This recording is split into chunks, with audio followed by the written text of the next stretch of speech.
I wasn't supposed to be home that evening. My conference in Phoenix had ended early, a surprise cancellation thanks to an overbooked speaker schedule. And rather than spend another night in a hotel with stale carpet and buzzing AC, I hopped the first flight back.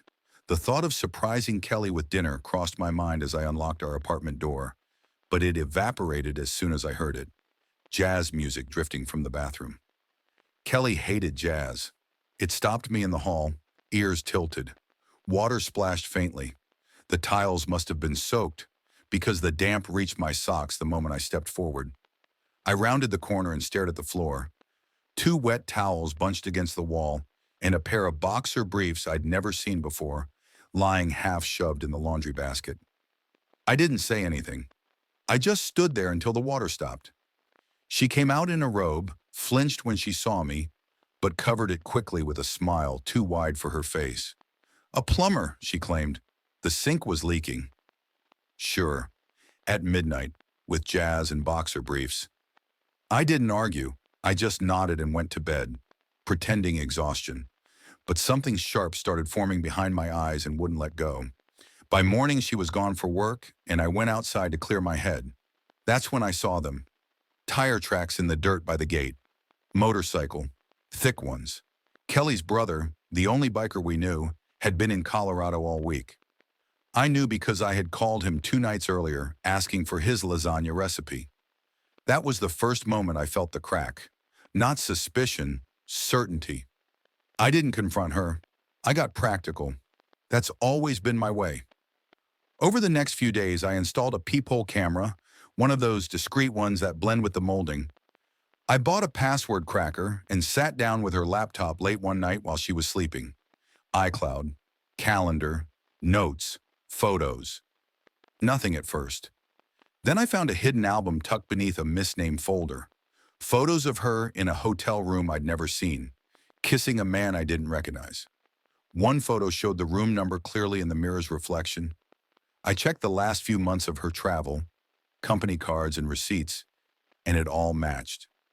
Each of her business trips aligned with that same hotel and that same room number. Still, I wanted more. I hired a private analyst, someone who specialized in reading body language from photos and videos. I fed him the images, a few short video clips she had saved unknowingly to the cloud. He didn't hesitate. "They're emotionally bonded," he said. "Look at the way she turns her shoulder inwards, the micro expressions. This isn't casual." That broke me, so I planned my next move carefully. I told her I was going to visit my parents, packed a bag, kissed her goodbye. I waited 2 hours and turned back, parked 2 blocks from where I had seen her GPS ping 3 nights before. Her car was parked in front of a beige duplex. Inside, through the window, she was wearing an apron. She was stirring pasta in a pot. Across from her, a man poured wine. Same guy from the photos. His apron read, "Kelly and Michael." "My name isn't Michael." I knocked. She froze when she saw me. He didn't move at all.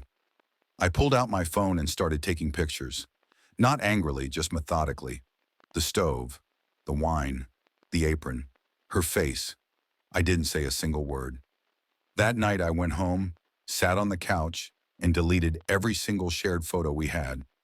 Beach trips, birthdays, holidays. I cleared the photo frames and took down the wedding canvas above the fireplace. I didn't sleep. I just watched the empty wall until sunrise. By mid-morning, I had already begun transferring all joint assets into my aunt's name, a woman I trusted more than anyone, who knew how to keep her mouth shut.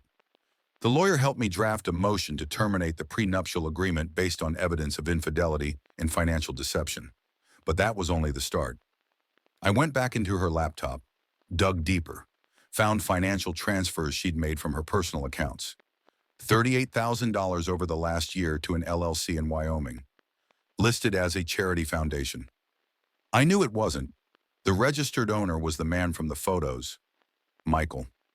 Everything was starting to unravel, and I wasn't about to let it fall apart without taking full control. Now I had something new to plan, something with teeth, something he wouldn't see coming. But for now, I kept quiet.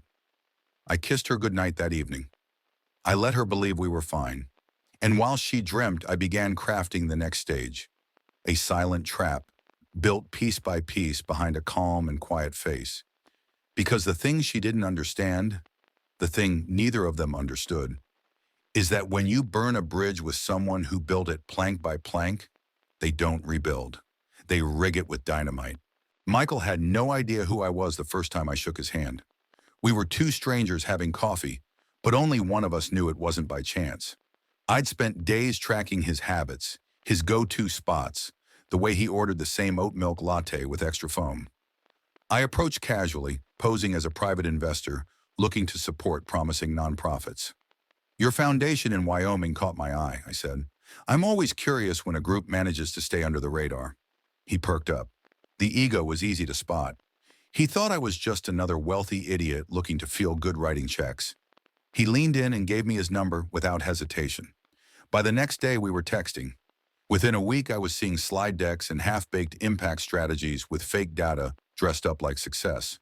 He didn't realize I'd already traced $38,000 in transfers from Kelly's private account into his fake fund. All under the guise of philanthropy, another clever lie to add to their growing list. I set up a meeting in a bar on the west end of town. That's where I dropped the hammer. Before he arrived, I'd paid someone from a local halfway house to meet him in the bathroom. My guy was instructed to slip a small packet of drugs into Michael's coat and walk away. Then 10 minutes later, I watched from across the room as Michael checked his pocket, clearly confused, and quickly stuffed the bag deeper when he saw someone watching. I snapped a photo with a telephoto lens and walked out without a word. By the time I got home, I'd sent the image to the local police through an anonymous tip line. All I had to say was suspected narcotics activity at the address registered to Michael. They raided the house less than an hour later. Kelly found out while still at work. The news hit hard. I could tell by the sudden silence. No call, no text, just panicked radio silence. She rushed out, leaving the kids with the nanny. I intercepted, picked up the kids myself and drove them straight to my sister's, changed the locks at home, updated the security codes, and blocked her access from every smart home device. She returned later that night and tried to unlock the door. Nothing. She stood on the porch, knocking, calling, pleading. I watched from the upstairs hallway. Then I hit send on the email I drafted earlier. Access revoked. So is the future. She sank to the porch in disbelief. I didn't feel a single ounce of pity. The next morning, I visited my tax advisor. We dissected the transfers, uncovered forged donation documents, enough to trigger an IRS review. Kelly's charity was officially under investigation for tax fraud. Then I turned to her bank accounts, shut them down, froze every card tied to our joint expenses, moved what little we had left into accounts under my name. I didn't stop there. I forwarded the most damning excerpts of her text to a custody specialist. Sentences like, "If Eric was out of the way, we could finally be a family." I wish I had full custody. It would make everything easier. They were more than enough to open a formal review. I hired a social worker and arranged a psychological evaluation. Our kids during their sessions said things that cut deeper than anything I could have imagined. "Mom gets really mad, and then she leaves. Sometimes we don't know when she'll come back. She cries a lot and tells us not to tell Dad." It all went into the report. The court granted me temporary custody. She was given supervised visits only. Kelly tried to push back, filed a report claiming I abducted the children. But every move she made only solidified my position. The evidence was ironclad. 2 days later, she broke the court's rules and tried to pick up our son from school. She was detained on the spot. I watched it from a distance, sitting in my car, watching her crumble under the weight of her own arrogance. That same night, I placed all her remaining belongings in a box on the porch.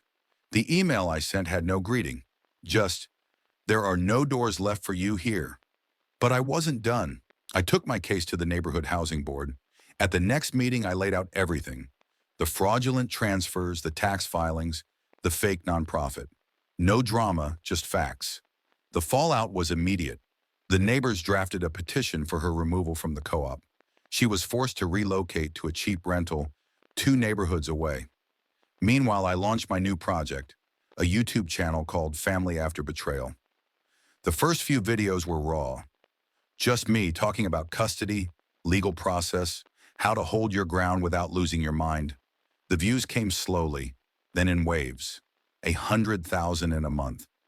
Messages from other fathers poured in, encouragement, support, their own stories.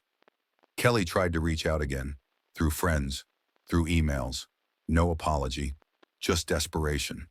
But I didn't flinch, because I wasn't just rebuilding life. I was rewriting the blueprint. Kelly didn't fade quietly. Not her style. A week after the neighborhood petition forced her to move, she filed a police report claiming child abduction. She said, "I took the kids without consent, refused contact, violated her rights." But I'd already gotten ahead of her. Full documentation, court authorization, temporary custody papers, school notifications. Her complaint was dead on arrival. I didn't stop. I knew the damage she'd already done wasn't just about cheating or stolen funds. It was about erosion of truth, of trust, of every solid thing she once pretended to build beside me. Through my lawyer, I launched a formal petition to review her psychological history. It wasn't hard to get her medical records unsealed once the court saw the texts. The ones where she begged Michael to take care of me, to help her move on with the kids. We tracked down an old record from a private rehab clinic in Santa Cruz, a place she checked into 3 years ago under a pseudonym. Alcohol dependency, anxiety, emotional volatility. That became our next legal foothold. I submitted a new round of evidence to the court: therapy transcripts, the signed intake forms from the clinic, and a set of interviews from a court-assigned child psychologist who sat with our kids for 2 weeks. The report came back clear: inconsistent parenting, emotional withdrawal, unpredictable behavior patterns. My lawyer moved fast. The court reduced her visitation rights to 3 hours a week, supervised by a family services employee. She showed up for one visit, eyes red, clothes disheveled, trying to play calm. My daughter, normally affectionate, didn't run into her arms. She stood stiff, confused, asked where I was. My son barely spoke. The next week, Kelly didn't show up at all. That same day, I blocked every account we once shared. Not just the bank cards, but streaming services, cloud drives, insurance, even her gym membership. It wasn't about spite, it was about boundaries, about letting her feel, minute by minute, that she wasn't welcome in my world anymore.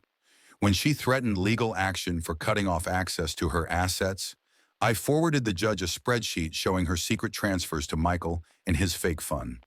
That did the trick. Her lawyer went silent. Then came the backlash. She tried intimidation next. Sent 3 different attorneys to my door over 2 weeks, each one bluffing with a variation of the same message: joint custody or we go to war. I smiled through every meeting and handed each of them the same file. Exhibit A, financial misconduct. Exhibit B, emotional neglect statements from both children. Exhibit C, rehab documents, therapist letters. Exhibit D, surveillance footage of her trying to take our son from school after the court's restriction. Every time, they left with less fire than they arrived with. Then I went public. Not on YouTube. That was still growing. No, this time I hit her where it hurt most. Our housing co-op's board had a meeting scheduled. I volunteered to give a presentation on household transparency in shared financial spaces. What I delivered instead was a full breakdown of how Kelly funneled money into a shell charity, defrauded our taxes, and contributed nothing to the community fund for over a year. I even showed receipts. By the end of the meeting, 4 families sent a formal letter to her landlord demanding her eviction from their district's social registry. It wasn't legal, but it was effective. Kelly packed up and moved within 2 days, into a smaller apartment on the other side of the freeway. No natural light, 1 bedroom, barely big enough for herself. The final nail in her local reputation came from within her own professional circle.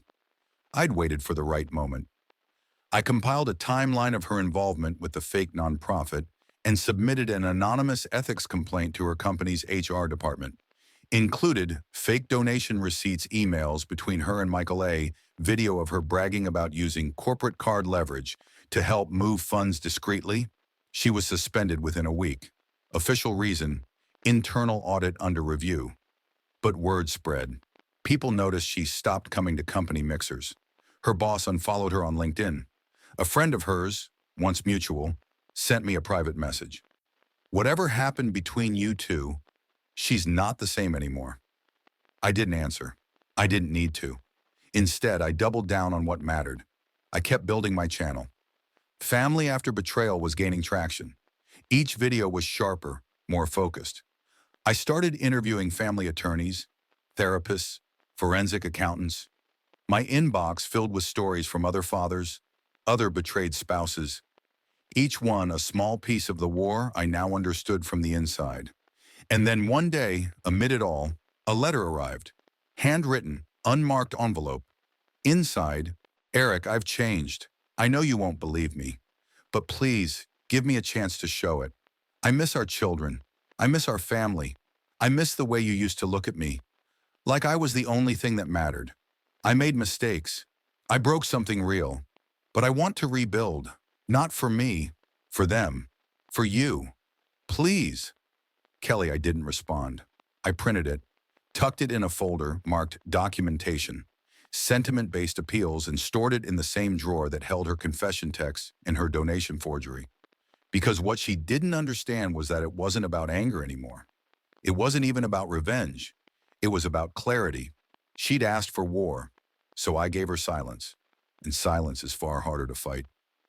3 months after Kelly vanished from our lives, the dust finally started to settle. My lawyer finalized the asset separation. I kept the house. She kept the memories, the ones she'd poisoned, the ones I no longer needed. But I didn't stay in the house.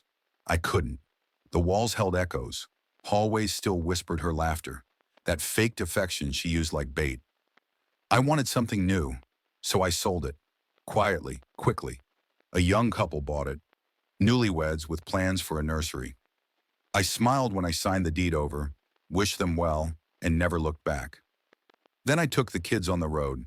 We packed into a trailer I'd rented, small, functional, ours. The first stop was Zion, Utah. Red rocks, winding trails, air that made you feel like time had hit pause. The kids ran up the sand paths, collecting stones, playing explorer. I took pictures. Every time they laughed, something settled in my chest. Not forgiveness, not peace, just space. Space where pain used to be. From Zion, we drove to Page, Arizona, stood at the edge of Horseshoe Bend, letting the Colorado River paint a loop beneath us. Then down through Flagstaff and into New Mexico. We slept under open skies, sang badly to old road trip playlists. I let my daughter pick roadside diners based on names. We ended up at places called Egg Stacy and Grill and Grits. At each stop, I filmed short clips, not for content, not for the channel, just for us. By late August, we pulled into our new apartment. 2 bedrooms, ocean facing, with salt in the air and a promise of something unstained. I redid all the family photos, took every frame we had ever filled with wedding memories and replaced them with snapshots from our trip. Me lifting my son on my shoulders, my daughter asleep with popcorn in her hair, us laughing with jelly donuts smashed between us. Kelly wasn't in a single one. Her name came up sometimes, sure. Kids asked questions. I answered simply, she's still finding her way. That was enough. They didn't press. I kept the channel going. Family After Betrayal passed 250,000 subscribers. Men and women from everywhere wrote in, sharing heartbreak, asking advice. I stayed honest, never dramatic, never cruel, just sharp, clean, real. Then one day a TEDx organizer in Seattle reached out. She'd seen my video on custody without chaos, said she liked my tone, direct but not bitter. She asked if I'd consider giving a talk. I said yes. On the flight there, I kept thinking about what to say, not just for the crowd, for me, for the version of me that had once believed a fake smile over pasta meant love. The venue was a small theater, no spotlight, just a warm overhead wash and a quiet audience. I stepped onto the stage wearing a plain gray shirt and the same jeans I wore the day I changed the locks. I didn't rehearse a speech. I told a story. How a man can build a life, plank by plank. How betrayal doesn't come as fire, but as silence. How lies seep in slowly, disguised as habits, cloaked in routine. And then I said this, betrayal isn't the end. It's the end of an illusion. You don't lose love when someone cheats. You lose the story you were told. And once that's gone, once the curtain falls, you're finally free to see the truth. That love, real love, begins where illusion dies. And it starts with you. When I stepped off stage, there were no standing ovations. Just silence. Absorbed silence. The kind that feels like breathing after too long underwater. Back home, a letter waited. Handwritten again. From Kelly. She said she saw the talk. Said it changed her. Said she cried. Said she hoped someday I might let her apologize properly. That the kids might forgive her. That maybe one day we could all sit in the same room and not feel the weight of what happened. I folded the letter, slipped it into the same drawer as the others. Not out of anger, not even because I doubted her sincerity, but because I no longer needed her to say sorry. I'd already taken the apology, the only one that mattered, when I rebuilt a life without her in it. I stood at the balcony that night with a cup of black coffee, watching the kids draw with chalk on the sidewalk below. And in that quiet moment, it became clear.